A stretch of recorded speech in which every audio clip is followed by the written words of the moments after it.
What I wanted to ask now was compared to, because now you live in Austin, Texas, I kind of wanted to ask the disparities between New York, Twin Cities, Minnesota, and Austin, and sort of how the people you feel have evolved politically over time, and the differences in different regions of the United States. Well, you'd have to talk socially about some of the differences because in New York, most people in New York live in crowded, cramped conditions. This is why COVID hit so hard there.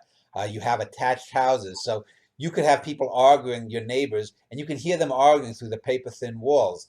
You know, people would, if you didn't like your neighbor, you'd be like, someone would say, Schneider, fuck you, you motherfucker, and you'd say, suck my ass, Luigi, you cocksucker, and then you'd yell and scream at each other, and the next day you just walk away and say, hey, Luigi, hey, Schneider, how you doing?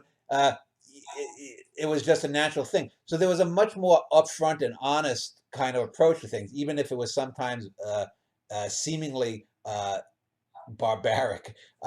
When I moved to the Twin Cities is known as the land of 10,000 lakes, but it's also known as the land of 10,000 mental clinics because there's a cultural psychosis there called Minnesota nice, where people, if they hate you or dislike something you said, they won't tell you to your face. They will stew about it for weeks or months sometimes, and then explode on you. I remember just getting a drink. I remember many a time artists that who are Minnesota is generally known as a liberal place, but in the Twin Cities area, it's very liberal. Outstate, outside of the Twin Cities, it's less liberal. But people there, I think it had to do with the fact that most of the people there were rural. They were on farms, and if you had a farm and it covered, a couple of acres, and the next farm covered 2 or 3 acres, if the snows settled in and you didn't get along with your neighbor, well, the next person that you could get along with was maybe 3/4 of a mile down the road, and you might not see them because of the snow. So they were the opposite of New York. Instead of everyone crammed together, there was a lot of space in Minnesota.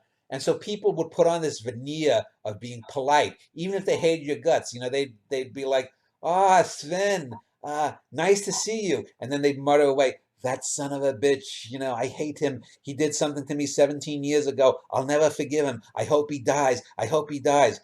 And I remember one of the big shocks was the difference in dating in New York and the Twin Cities.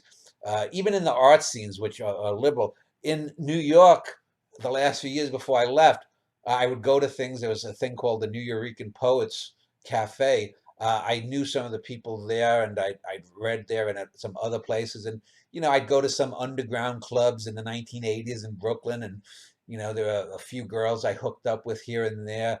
And it was like, yeah, oh, yeah, how you doing, Trina? Hey, how you doing? Oh, wasn't that a great art? Yeah, you want me to suck your cock? Yeah, okay, we'll go out back. In Minnesota, it was far less loosey-goosey, and everything was a trauma. Everything was a drama. There were so many alcoholics, so many drug users, so many people who wouldn't speak their minds, who would play these politically correct games. Here in Texas, I have not really been involved in the social scenes because by the time I moved to Texas, uh, most of my artistic endeavors were engaged online. Early on, the first 2 or 3 years, Jessica and I guess, went to a few bookstores for some readings here or there, but not that much. There really wasn't that much. The poem, the poetry reading renaissance, the slam poetry things of the 90s had long since faded. And I was older. I was married. I'd met Jessica. And uh, here in Texas, the interesting thing is Texas is an odd combination. Texas, the people are more right wing generally. In Austin area, they're more left wing, but here in Texas, they're more right wing. But they're very open right wing. You're not gonna the neighborhood I live in, a subdivision. I've had to on one side of my house, the people who lived in that home. There've been about 5 families there. There was one Hispanic family, one Muslim family. On the other side, there's been two or three families that have lived in the 17 years we've lived here.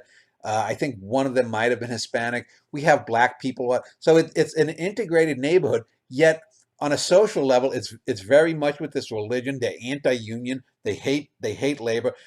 There's a very much plantation mentality, but not necessarily racially plantation. It's the idea that if you're an individual, you go work for a company, and the company is your plantation. They don't like unions. They don't like people who speak up or speak their mind. You'll find people sitting in Starbucks having Bible groups here in Texas.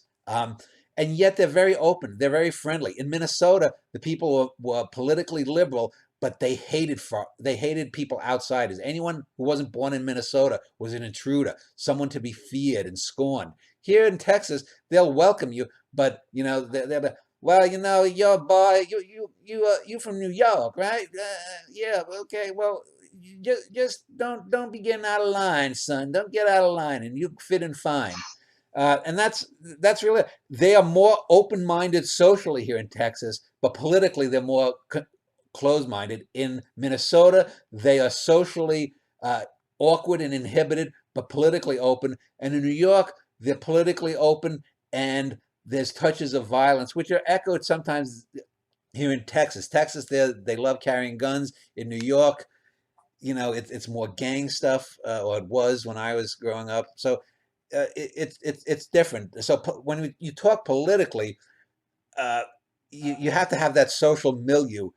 Texans are more right wing, although probably it wouldn't shock me by 2030 if there's a Democratic majority takes over, and it's mostly because of Hispanics.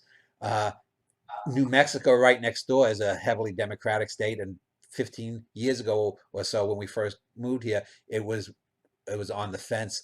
Uh, Minnesota is probably going to stay Democratic. New York is famously liberal, but I would like to see many political parties. I just wish people would think, but most people are zombies. Most people are lemmings. So that's it.